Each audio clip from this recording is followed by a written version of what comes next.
What's up everyone, Tim here from Everyday Tactical Vids. Today we're looking at a backpack from Browning Black Label. And Black Label is the tactical line from Browning. This is their Alfa tactical gear bag, and Alfa is actually spelled A-L-F-A, so don't spell it with a P-H, just spell it with an F if you're looking for this bag online. Price range is pretty broad from what I've seen. It's gone from about $68 up to around $100, so definitely do your research before you purchase this bag. Let me give you some of the specs and then we'll get up close and personal with it. The size is going to be 15 by 24 by 9, and they say it is a 2,135 cubic inch bag. And I'll just be honest with you, when I started getting into some of the Browning Black Label stuff, I was a little skeptical when I started a couple years ago, just because I'm like, it's Browning, they're a well-known big company, they're in a lot of big box stores. Are they going to make high quality tactical gear? Well, they make stuff that's on the low end, just for the everyday guy to purchase who wants to have something to mess around with. But a lot of their stuff that I've seen is actually really nice, and this bag is quite impressive. A lot of cool features that I've appreciated about it. So let's check it out, and I'll tell you what I think about the bag. The first thing I'll tell you I really like about this bag is handles. So you got a handle here, you got a handle here, you got a handle here, and you got a handle here. Now you also have the straps on the back, which are obviously to, you know, put the backpack on like a normal backpack, but I just like the fact that if this is thrown in my car, I don't have to reach in and look for the one handle that's kind of strangely located. I can just reach in, there's lots of different places to get a hold of it and to move the bag out of the way. So that's just a little feature that's a big plus for me when it comes to being able to move my bag around. You can see Molle on the side here, Molle on the side here, so you can attach extra gear there. Nice big pouch for water bottles or other accessories. I do get a little frustrated with some pouches for water bottles that are so small that you can hardly fit, you know, a normal size water bottle in it. So that's nice. You got your Black Label logo there and here and down here on the bottom as well. This one's stitched in, and these two are stitched on kind of like rubber patches. So that's cool, I like that. Let me show you this section here. So now you can get into this bottom portion of the bag. Easy access, which is nice. You don't have to go in through the top all the way to the bottom. Again, Molle webbing up there. You got Molle webbing on the top there as well, which is, you know, again, a nice feature. Just you can attach a lot of accessories onto the bag. You do have drain holes here on the bottom, so if you get water in, that's going to help get some of that extra water out. These could probably have been put a little bit lower here on the bag, but, you know, better to have something, I guess, than nothing. Let me flip this over, show you the back side. Nice straps. I like that they're ergonomic, the way they're actually cut in as opposed to just straight up and down. This is a little bit more comfortable. And then you do have some Molle here, so you can attach a little bit of gear there. Fully adjustable sternum strap. Down here is your waist strap. Again, the Browning label sewn in up there. And you do have this handle. So this is kind of a standard handle for a backpack that you can grab here, but I like the fact that they have those other ones as well. So that's kind of your basic features when it comes to, you know, the externals. Let me just show you one other thing, which is, let me get these a little bit more out of the way, but you've got this kind of ventilation, nice padding here with additional padding and reinforcement right here where it's going to ride on your side or probably your hip, and then up here for your shoulders. And then this just allows for a lot more airflow.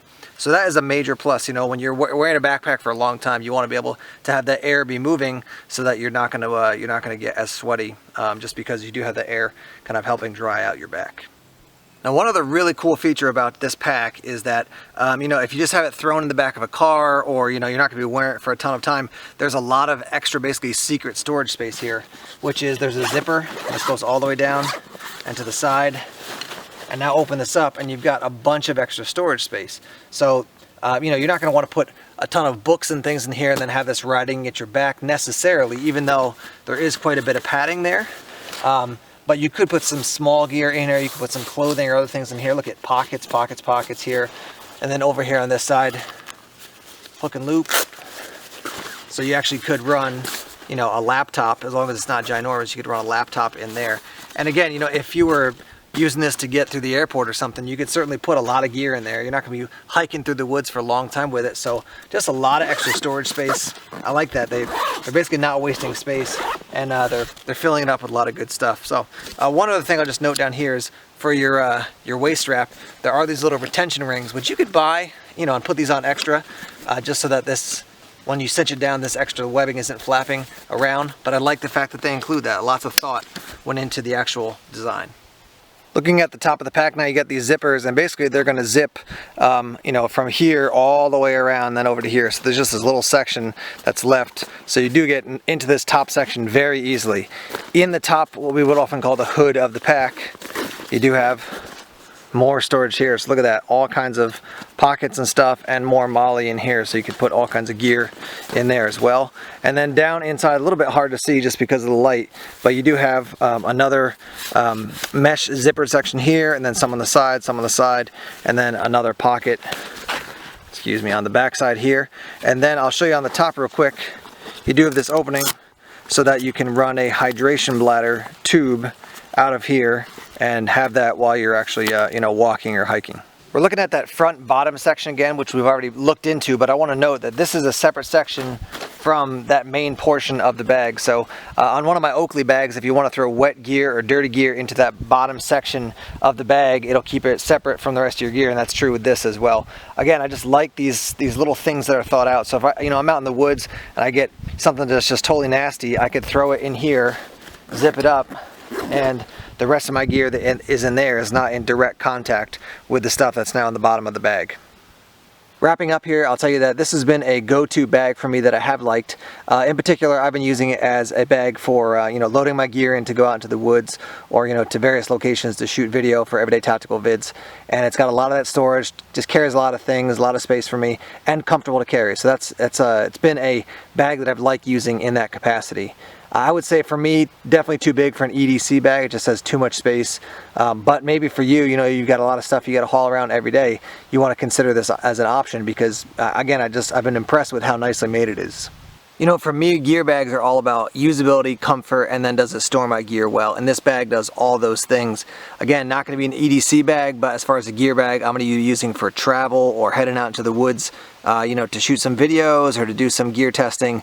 This has definitely been a go-to bag. I'm actually going to be going away on vacation starting tomorrow, and I plan on using this bag as my gear bag to, you know, to pack all my clothes and all my other stuff in before I head out with the family. So I believe in it enough to take it on vacation with me, so that should give you a sense of the fact that I have liked using this. So I encourage you to check it out. Again, the price point pretty broad on range or online, but yeah, you know, find a good price range, find a good price point, and then you might want to pick one of these up. Once again, the Browning Black Label Alfa, A-L-F-A, tactical gear bag. And I want to give a shout out to Browning Black Label for sending this along for review. Again, you know, they've got some low end stuff, they got some medium and high end stuff, and I found as you go from the medium to high end stuff, I've liked it quite a bit. So so check out their gear. It's been pretty impressive so far. Thanks as always for checking out our videos here on YouTube. Please subscribe to Everyday Tactical Vids on YouTube if you haven't done so already. Like us on Facebook, follow us on Twitter, check us out on Instagram and Tumblr as well. Take care.